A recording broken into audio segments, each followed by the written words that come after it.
All right, everybody. We just want to thank everybody for showing up and coming to this little thing. My name's Justin Drahota. My name is Aaron Wubbels. I guess I'll just start off by saying, kind of what compelled me to run for school board.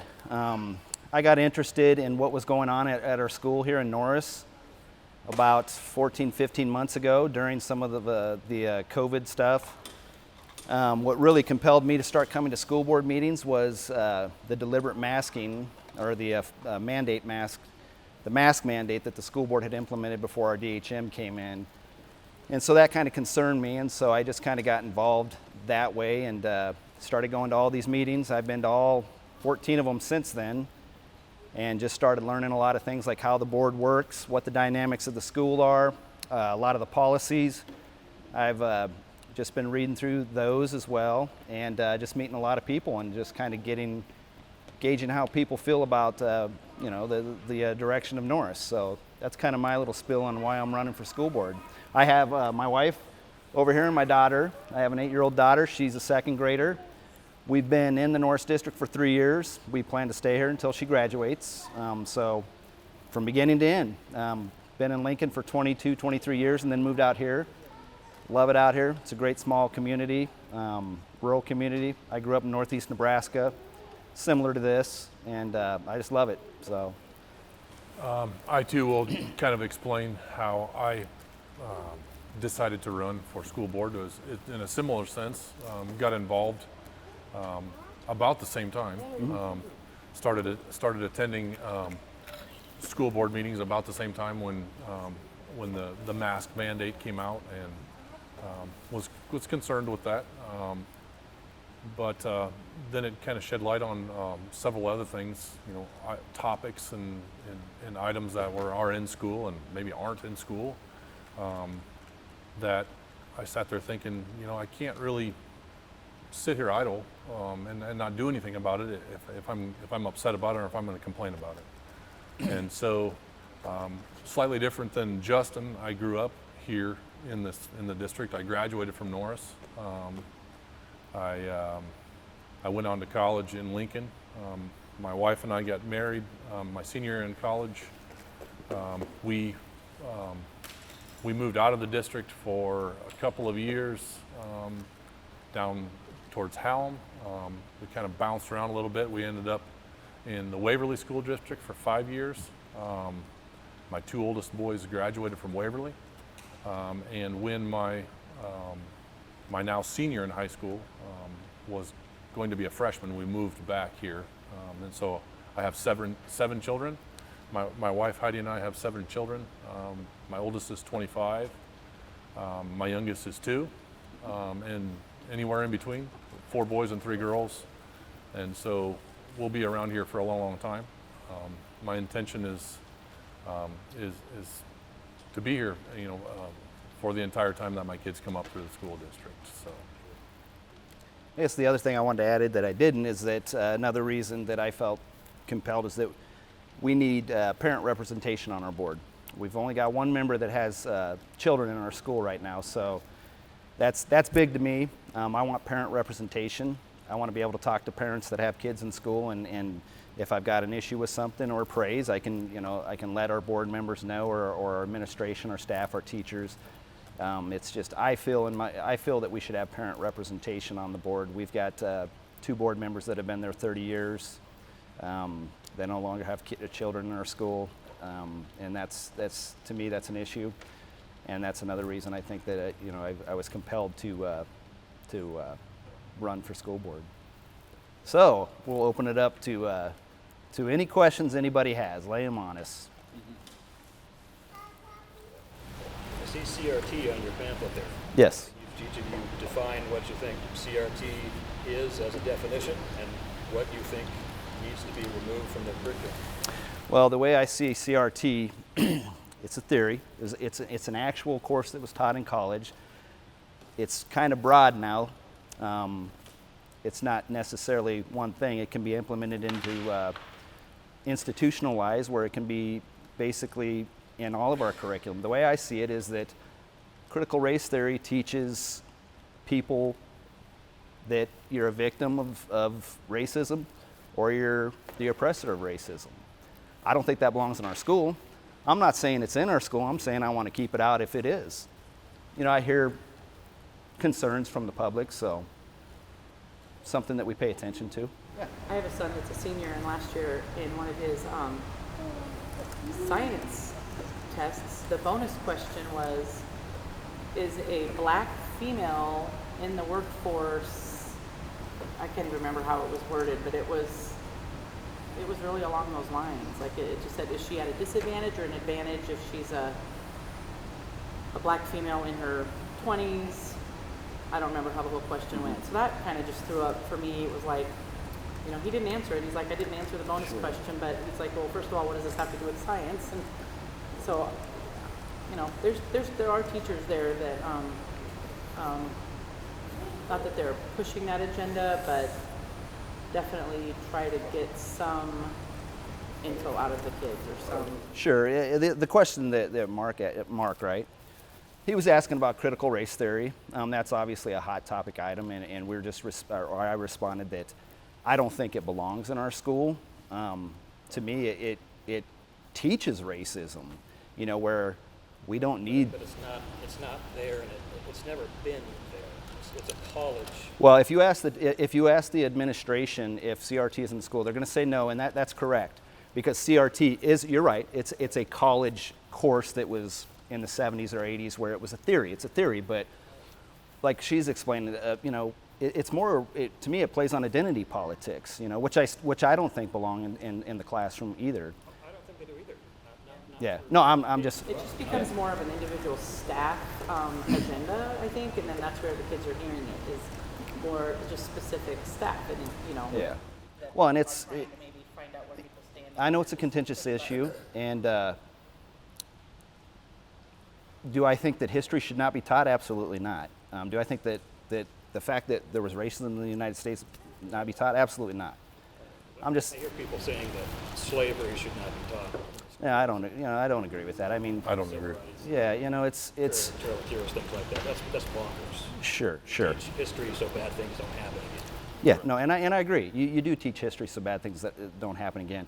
But I also don't think you teach identity politics, or you don't teach history to the extent where you say, because of the color of your skin, you are a bad person, and this person over here, because of the color of their skin, was oppressed by people like you.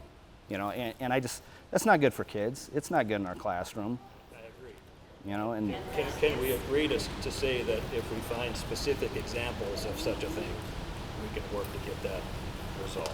sure, that's exactly what I would like to do. So I have a friend that teaches in Lincoln, and they actually were told that they have to apologize to their classrooms for their white privilege. Yeah, and that doesn't belong in Norris. I mean, if whether that's going on in Lincoln, that doesn't belong.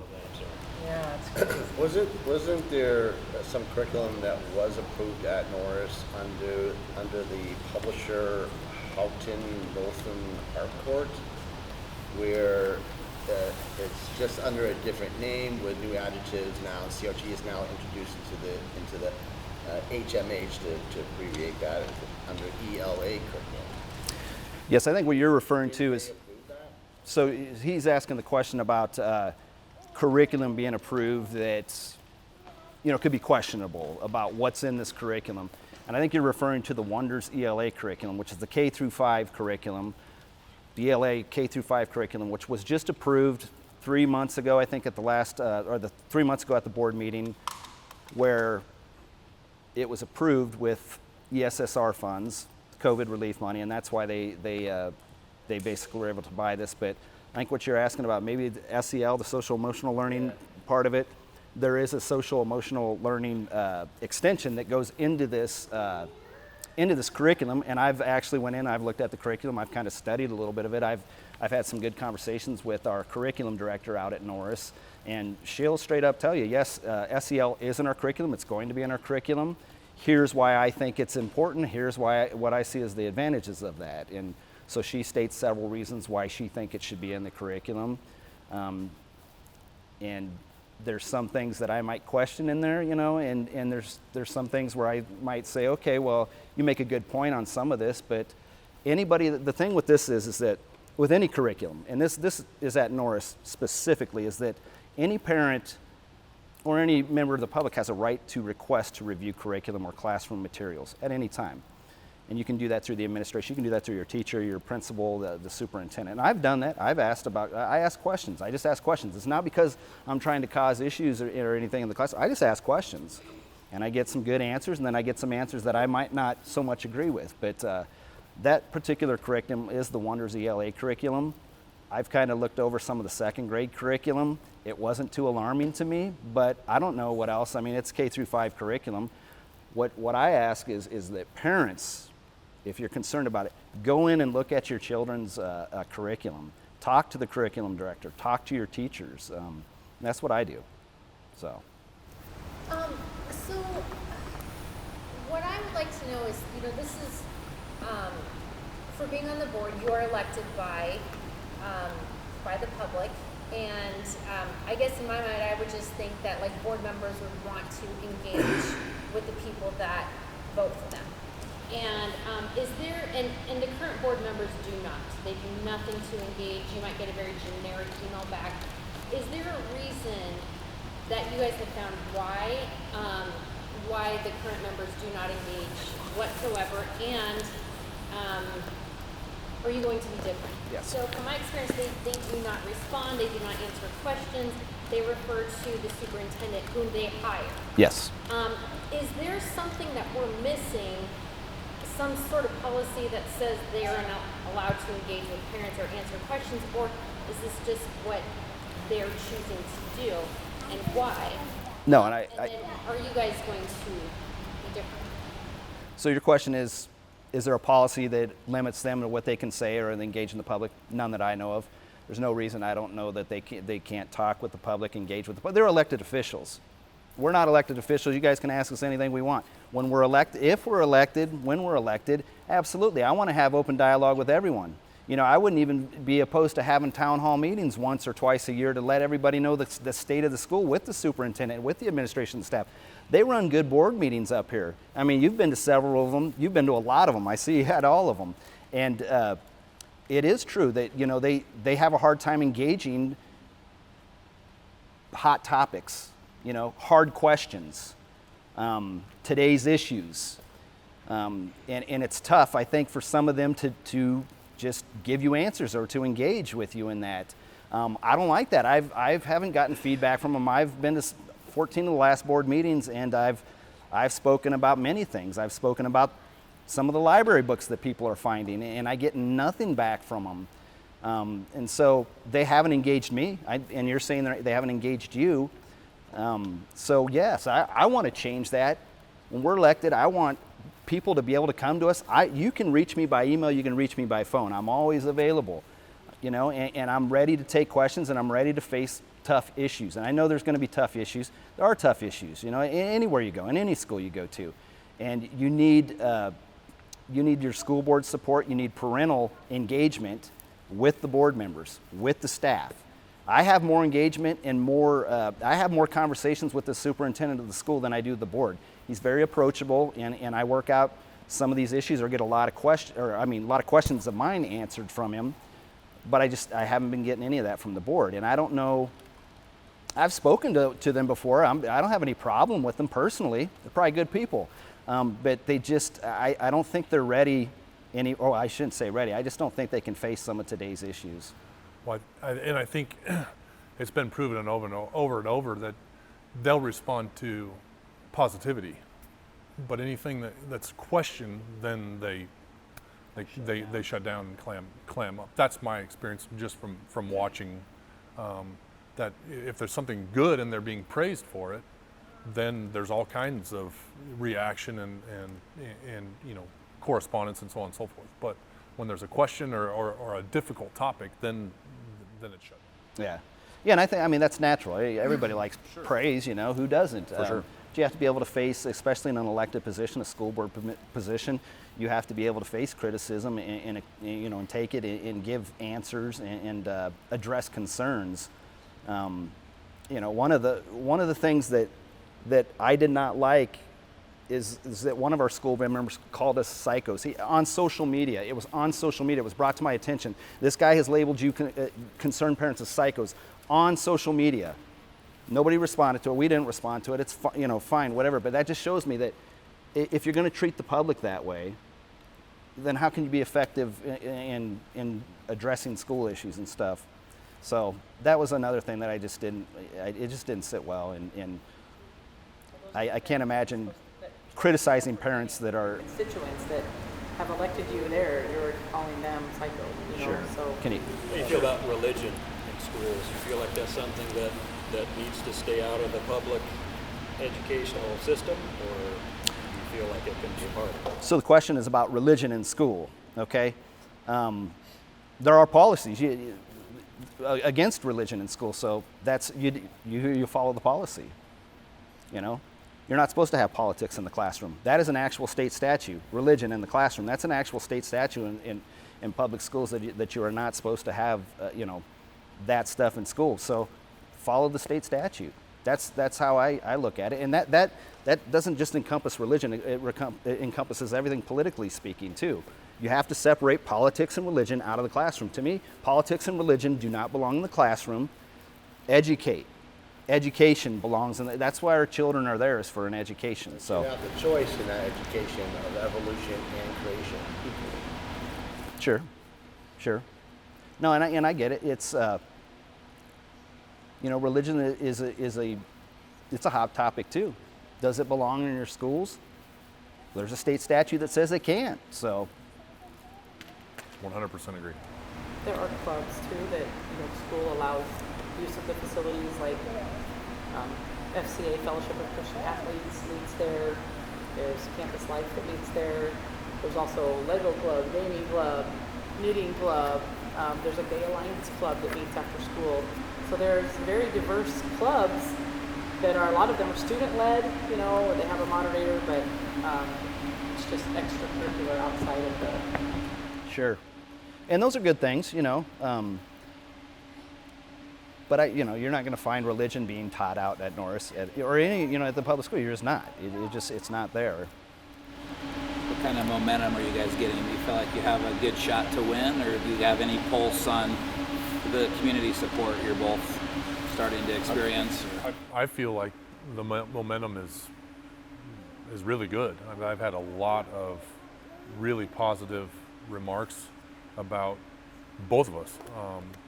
In fact, there's just over this past week, I was telling Justin when I first got here that the craft fair this past weekend out there, I don't know how many people have called or texted and said, hey, gosh, I didn't even know, and so momentum is certainly there. There's a lot of people that are encouraged and looking for change, and so I feel real positive about it. Yeah, same here. The question was, how do you feel about how people are responding to us? And I've had a lot of great positive feedback. I've also had people that not so great feedback, but I've had some great conversations with people, over the last 9 months now, 8, 9 months, 10 months, whatever it is. So, I've been door to door, a lot of doors. Been to all the school board meetings in the past 14 months, and I've had a lot of good conversations with a lot of people. And there's a lot of people that they ask the same questions that are you going to respond to us? Are you going, you're not one of those guys, you get elected and you just kind of firewall yourself. I've had people tell me that they've tried to contact the school board member about a divisive issue or a bullying issue or something like that, and they had claimed that, well, they can't say anything legally, and then that was it. It's you talk to people, and that's what I've been doing, and I've been talking to people quite a bit over the last year about changing the dynamics of the school board. Like I said, we've got to get parents in there with children in Norris. That's one of my main things is we need more parent representation on the board than what we have right now. We've only got one member on the board that has kids that actually go into Norris, that has kids that come, go to school at Norris and come home every day. So the decision that he makes is going to affect his kids, and his home life. And so, a lot of good conversations with the public. What are your guys' thoughts on term limits for serving on the board? Good question. Term limits. I'm for term limits in every single office, local, state, federal. That's just the way I look at it. I think that for the school board, I think two 4-year terms, just like a mayoral race or mayoral term, presidential term too. But I'm all about term limits. When my daughter's graduated, I don't have any business telling everybody else how the school is going to run. I think parents need to be in there stepping up, and I welcome that. So I would love to see term limits. I would love to see a few things differently, of how even how they run the elections here. We run by wards, which is fine. I don't have any problem. I like the wards idea, but it doesn't really make a difference because you're basically electing at large now. So a lot of people didn't understand. This is another conversation I had with people, is that they said, "Oh, I don't live in your ward, I can't vote for you." Well, you can. It's basically an at-large race, where you can vote on all wards, and that can be changed through the school board. I talked to the election commissioner about that, Dave Shively, and he said that was something that was enacted in the Norris School Board years ago. So I think it's important that if you're going to be representing a ward, that you're representing those people, because if I win a ward over here but I don't win this ward over here, then what does it matter? So term limits, I'd like to change the way that the elections run.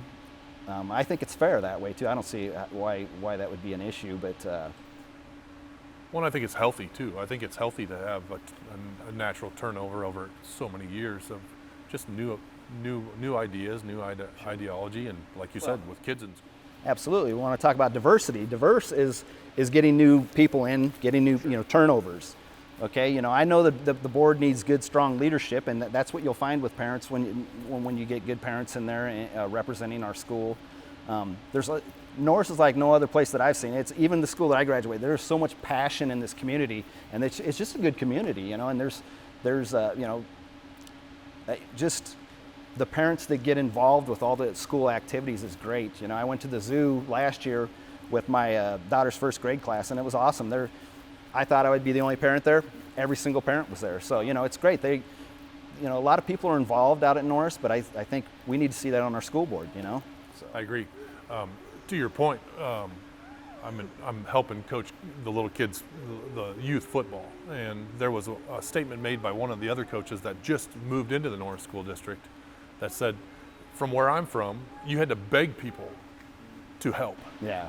And here you almost have to tell people, we'll find a place for you, and because there's so many people out there, there's almost as, not literally as many parents or coaches as students, but there's a lot, and that's exciting. Sure. But to your point, there needs to be more people involved in the important, the more important things such as school board and what's going on with the ins and outs of school, absolutely, as opposed to the athletic fields only. And that's another thing that there's been a good parent group that goes to a lot of these school board meetings, and it's encouraging to see parents involved, and even the superintendent, he says, I haven't seen this parents involved like this, and he's like, it's great because he gets more engagement too, and ideas and things like that. So seeing more parental involvement, teacher support, and stuff like that, I think it's great. So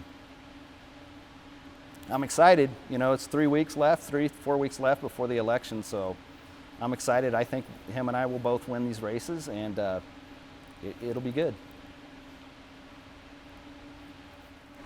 What about, seems like another big hot topic is transgender within the school, within sports. How do you see that playing out at Norris? Do you see it, or? So the question was about transgenders in sports? Well, I honestly haven't really heard anything about transgenders in the school, but the way a good way to look at it is that transgenders have the same rights as us, constitutional Bill of Rights. Should they be playing in their biological assigned sex to sports? Is that your question? That plus we're talking about unisex restroom. I mean, just the whole Title IX thing. And just yeah. All this is kind of So Title IX.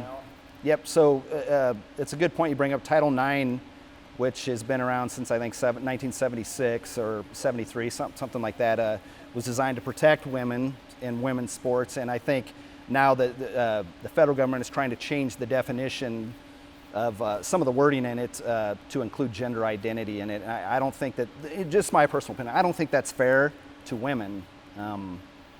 That's just my personal opinion on it. I haven't really seen much at Norris, and we checked to even see if they have a policy on transgenders and transgender sports.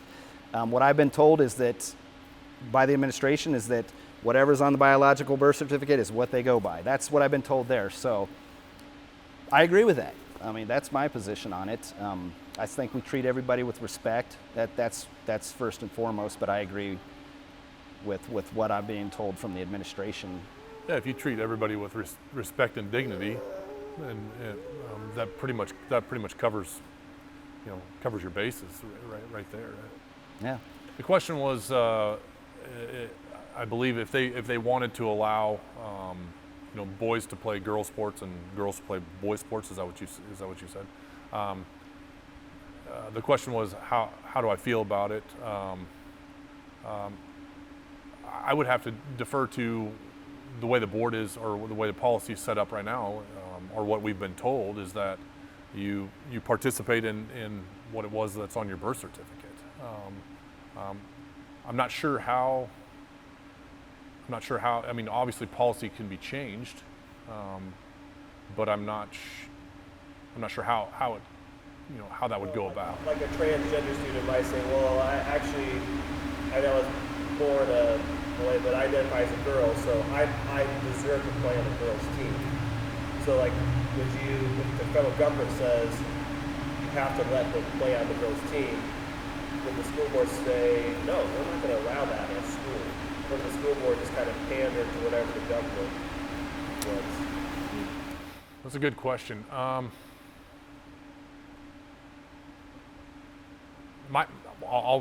defer to my personal beliefs. My personal beliefs is that you participate in the sport that you is on your birth certificate. If you're born a boy, you're a boy. If you're born a girl, you're a girl, and you participate in that sport. That's my personal belief, and that's what I believe. By running as a conservative voice, that's what the constituents that I represent would also say, and so that would be my stance. I feel the same. I know that that's another contentious issue, but I feel the same. I think that you have to protect women's sports. You have to protect our girls, and I feel strongly about that. I know that, like I said, I think they've deferred. I think that question was asked to somebody from the board, and I think they got a response back that they have to follow whatever the NSAA tells them they do, which I wouldn't agree with. That's me. I would not agree with that. I think protecting our girls' sports is much more important than following what the federal law says. Now, they're going to say, well, we have to follow it, or we're going to lose funding. You know, I hear that a lot too. Like, what if you don't follow? What if you don't follow the mandate, like the mask mandate? I'll bring that up, and I'll get back to this, back to where I'm at right now. But I was told that if we don't follow the directed health measure in Lincoln, they will shut our school down. And so it was a threat. You know, we've got a mask. We have to mandate masks, or they're going to shut us down. If somebody gets COVID, one case of COVID, and you shut us down. Well, with the NSAA stuff, I don't even know how they would do that right now. I honestly don't. That's something that's it's coming. It's probably coming, and the board's going to have a tough decision to make, or they're going to have to be firm on how they feel about that. Like I said, him and I agree that biologically speaking, that you should be playing in the sport that your biological sex. You know, you're assigned your gender at conception. That's the way I feel, and that's you're a man or you're a woman, and that's just the way I feel about it. I even just saw a report that came out, I think yesterday or the day before, that said that one of Biden's administrators, they made a policy that for trans people that are biological male, they still have to register for the draft. So more importantly, it's like we're acknowledging that there really is biological male, but so. There's a lot of stuff that's, to me, it seems to contradict things with what they're doing with Title IX. I think a lot of people feel that way. I guess that's just my answer on that. Philip, I have a question. As a concerned mom with some of the books and materials in the library, I've been at the board meetings. I actually had a video of myself go viral reading one of those books, and they removed it. After I read that, then there was another book that we tried to get removed, and we even followed the procedure to get it removed, and the board actually voted to keep the book in the library. What are your thoughts on that? Yeah, so the question is about some of the library content that's been uncovered by parents, even at Norris. The book that you're referring to was genderqueer. I was at that meeting. Yeah. I was there when you read that. The superintendent had the book with him. He removed it. It was reprehensible. It had sexually graphic stuff in it, pictures, text. It just didn't belong in our library. He knew that. He said that he had no idea how it got there. It doesn't belong there. And then he went a step further and said stuff like this does not belong in the library, which I appreciated. And then we had some parents challenging some other books, or at least one I know that went through the process. Basically, after that happened, they didn't have a process in place to challenge material in the library. And after that happened, they put something together where basically the process is the parent brings this forward, fills out this long form. They have to go ahead and go in front of a board. They have to tell them why this book shouldn't be here, and they just got to jump through a lot of hoops. And to me, that seems intimidating. It's very intimidating to tell a parent you need to come in front of this board of 6 or 8 people and explain why this book shouldn't be in here. 10 people, yeah, I think it was you that. Yeah, and so there's that process there. I think it's more of a big firewall. I respect that there's a process there. I like that, but I think it's very difficult for a parent to have to go through that, and especially with some of the books that I have personally seen that are in that library, and most of those books, like the genderqueer, was tied to LGBT stuff. To me, that's not fair to tie that, for people to tie that to LGBT. I don't think that's fair to LGBT to have such sexually graphic stuff in our libraries and tie that to a specific group. So I don't know. I've actually requested, that they audit. You got to audit the library. We got to, you got to make sure, you got to be proactive that stuff like that you catch stuff like this coming into the library, or that you review some of the stuff that might be questionable. Because we don't need our kids reading that. We don't need our kids seeing some of that stuff. I'm not a book banner. I don't want to ban all these books, but there's some of these books that I've seen that are like, John Schwartz, our superintendent, he's the Millard superintendent now. He was the one that even said, I cannot believe this book was in here. I'm removing it right now. And he did it right there at the meeting. So even he showed that stuff like that does not belong in the library. So on that note of the whole lack of vetting these books, it got in there. And they said, well, it was an enormous amount of books every year. It's really hard for 1 or 2 librarians to process all that information and vet them. So when I offered, and I had a few people that were going to do it with me, to the current board, that we would be willing over the summer to vet these books rather than just taking the word of some faceless organization, because they said their staff needs help. We offered free help, and not only did I get completely not accepted of that help, because they said they needed it, but then they didn't take it, but they ignored it completely. I didn't even get a response of like, thank you, but no thank you, this is why. Nothing. Just completely ignored. Do you think that's right? No. No, for sure not. No, his question was that he offered to come in, and help kind of vet some of the process of how some of these books were ending up in there, and he got no response. That doesn't surprise me. Again, it was a contentious issue, so the board didn't really address it. I've been to several board meetings where I've actually had a sheet of 7 questions asking for accountability on that particular book that was removed from there. I don't think it's enough to just say that was a mistake that was in there. Okay, well, if it was, then we need to find out why and make sure that it doesn't happen again. Make sure that stuff isn't in there. And so you offered to help and they didn't respond to you, no, I don't think that's right.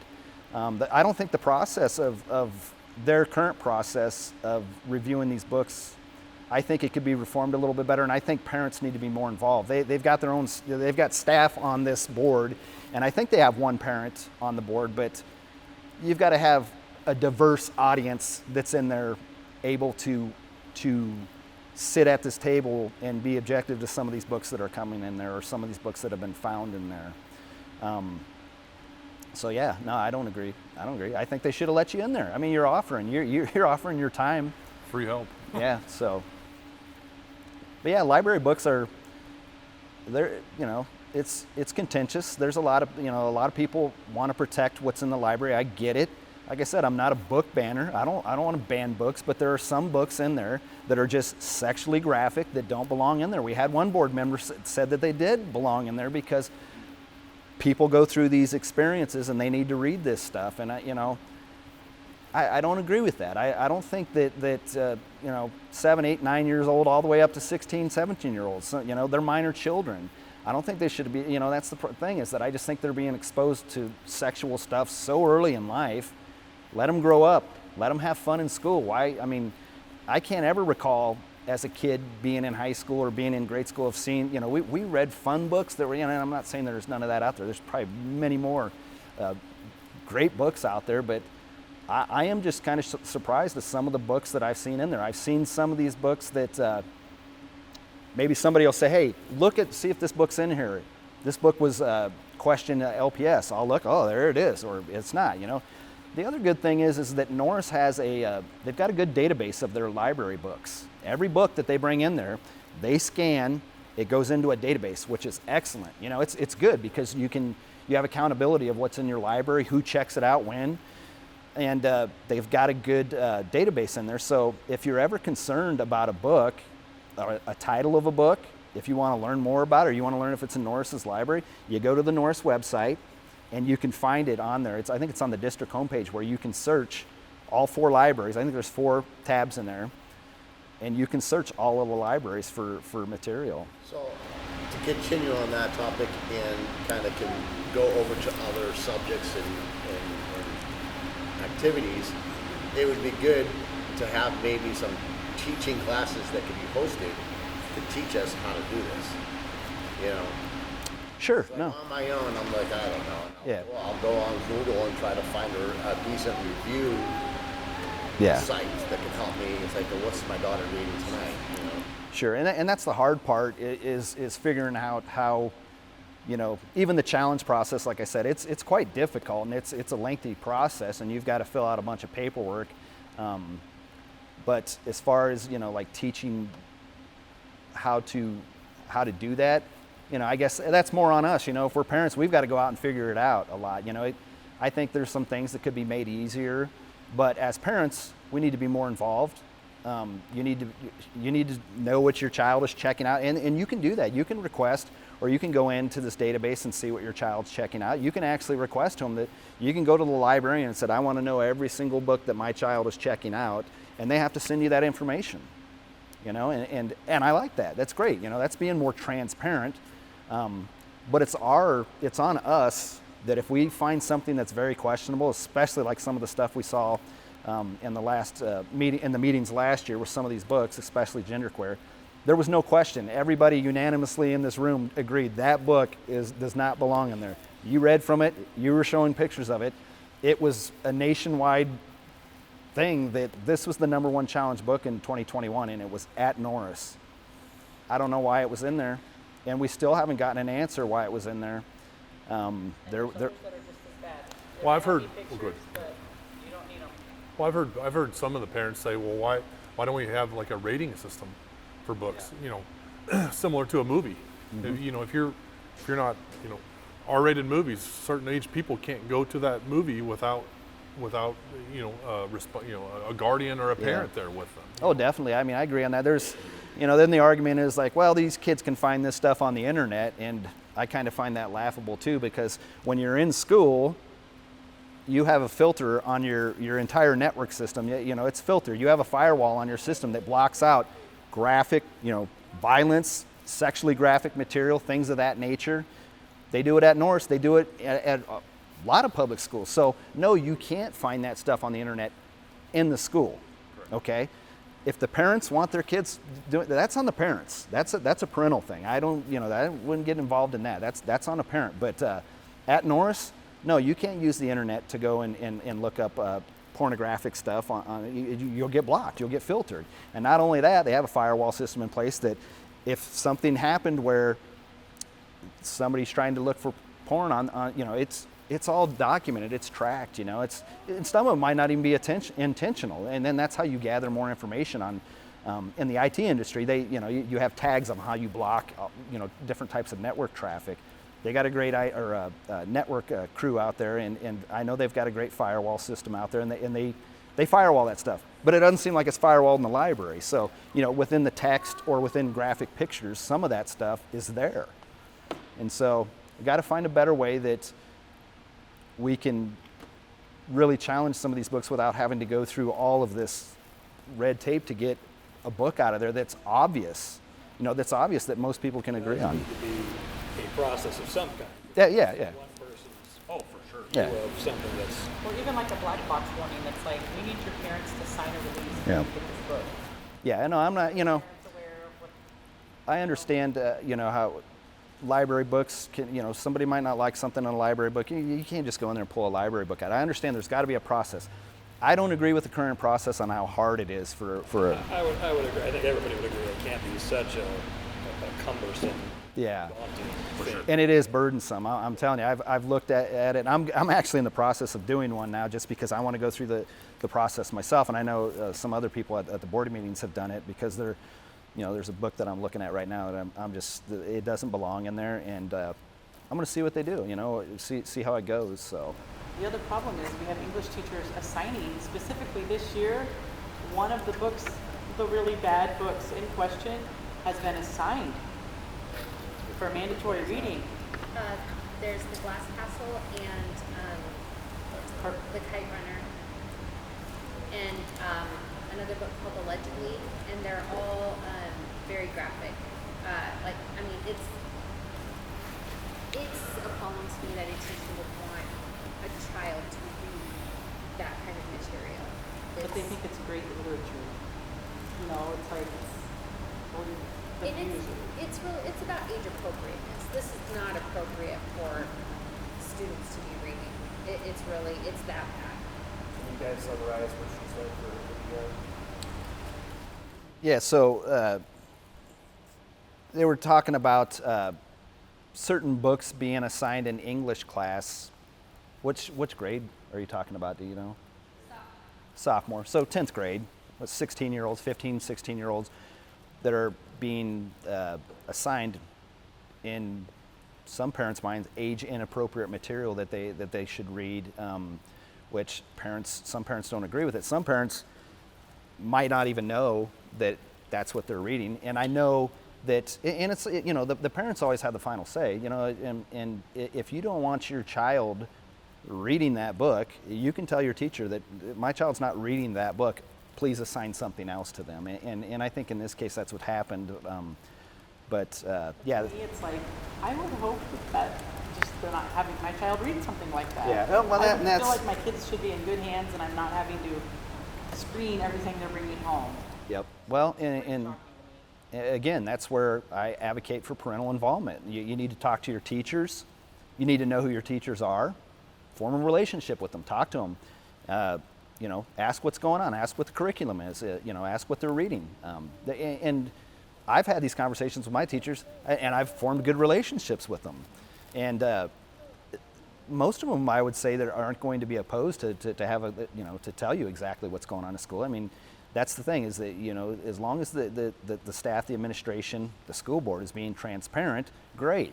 There's some areas that might not be, but as far as that, the parents always have final say of what they want their kids, reading or being subjected to, or shouldn't be saying subjected, but, assigned reading.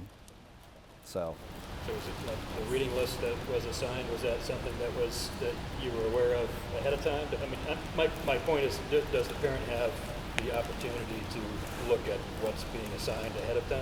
Yes. you can, so what I did was I emailed the teacher and requested the reading list for his class. And she did send it to me, and I saw 2 books right away on there that I would not, I talked to two mothers that I'm friends with that said that have read one of the books and said I would never let my high schooler read this book. It's very dark, very sexually explicit. And thankfully she's very cooperative. I said I'm not comfortable with my son reading these and I need to research the other books. And she said that's totally fine. We can find some other material for him to read. So I really do appreciate that. But you have to be proactive. They're not going to offer the information to you. So if you want to know, and that's where parents need to step up and they need to start questioning the teachers because this is normal. I mean, this is what school is now. And if you're not advocating for your kids and stepping up, I mean, you know, that's our job. And, you know, you think you're sending your kids to school and they're going to be reading, you know, the classic books. They're not. They're not. I mean, yeah, they started with Shakespeare, but then they go right into these other books that are just, I mean, I'm just appalled. Is that maybe a policy change that could be implemented? The parents would be aware of that up front?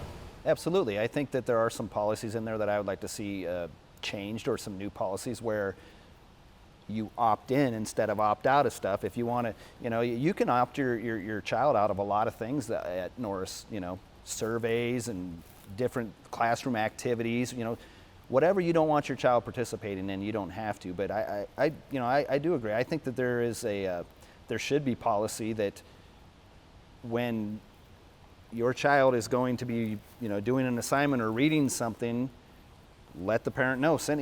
We got Seesaw. I don't know if you guys know what Seesaw is. I got a younger daughter, so Seesaw, that's how we communicate. We communicate on an app, and usually our teacher is very informative up front, letting us know what's going on, letting us know the materials that they're working with, you know, what activities they're doing, sends us pictures sometimes.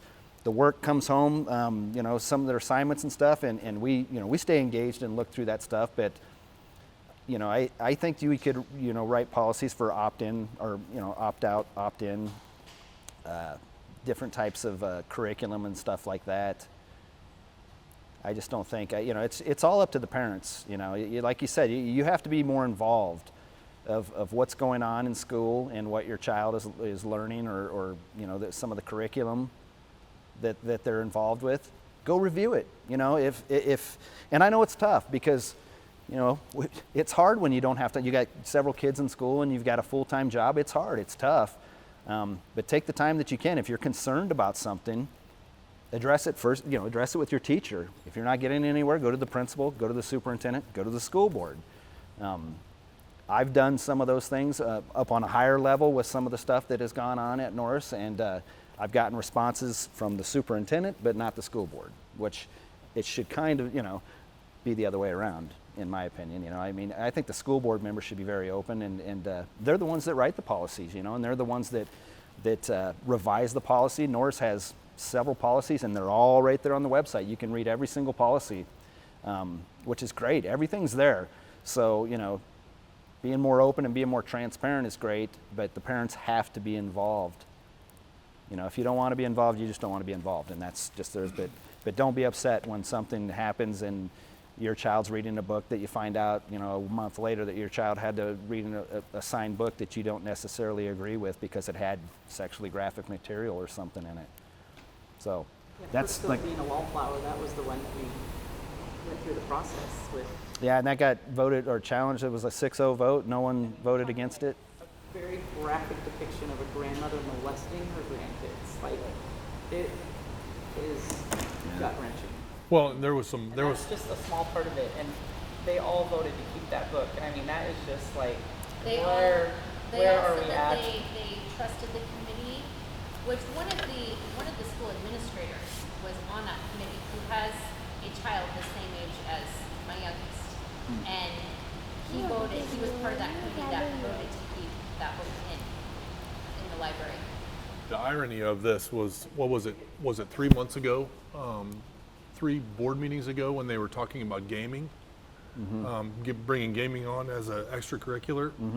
They had a gentleman come up and give a whole introduction of e-gaming. E-gaming, that's what Yep. it was. Esports. Esports, there it is. He came up and gave this whole introduction about esports and so on and so forth, how wonderful it was, and how kids that would not otherwise be able to plug into athletics and other, vocal and band and so on and so forth would be able to plug into esports. And the very people that voted 6-0 to keep Perks of the Wildflower question how we're going to keep out the Violence. and the explicit material out of the e-gaming. It was just irony. I sat there and I thought, wow, Yeah. if you could only hear, what you say. Girl, you'd be in jail. Yeah. No, that was a good point. The esports the esports is a new program they have. It's where kids participate on online gaming. It's cool. I thought it was cool. I'm like, this is cool. But one of the questions asked by one of the board members was, how do you prevent them from getting into violent content or even explicit content? And I thought that was very interesting because I'm like, so you do care, you do care what children are looking at. So let's dive into some of this other stuff and address it. Yeah, the guns and some of the other stuff. That was one of the questions asked was, are there any guns in these video games? And the answer was no, because I think they got like 6 or 7 games that they play. There's no violence in it. It's more like of a Mario Kart. I don't know if you're familiar with that. It's like a Mario Kart, type environment. So it's they claim it's a safe environment. I'm sure there's filters on it too. There's filters of what the games they can play and they can't play. There's ratings on games. Even video games today, they have ratings right on it. You remember back in the 80s and the 90s when you had the explicit warning on the tape cassettes and the CDs? Yes. We don't see that anymore. It's like it's been normalized, and sexualized, normalized. It's in the culture. It's everywhere, and so the parents got to be, protective of the kids, but I think the school and the staff do as well, I don't know, like how you categorize. I mean, the books are categorized. They are right there on the database. And so, how do some of these books get in there? I don't know. I really don't. But there's no answer, really. It's just that we get 40,000 books a year. How are we supposed to vet every single one of them? Well, do what you can, to find out. Just go plug into some of these controversial titles. See if they're in there. See if they made it in your library. They would have found genderqueer before a parent did. That's the thing that was disappointing to me is that there was a parent that found it. Well, yeah. Yeah, you'd be busy. A couple books that way to you, a couple you, and then the parents that are volunteering. Sure. Well, we need more parent involvement too, and you just need to. I tell people, go to these school board meetings. If you've got some concerns, voice your concerns. Get up and speak. If you don't want to speak, hand the school board members something that you would like to ask them. Although I've done that and I don't get no response. I don't know. I mean, I think some of them might personally think that I have a personal problem against them. I don't have a personal problem against anybody. I might have a personal problem against leadership, but not against a person individually. So I want to be a good, accessible school board member. Anything else?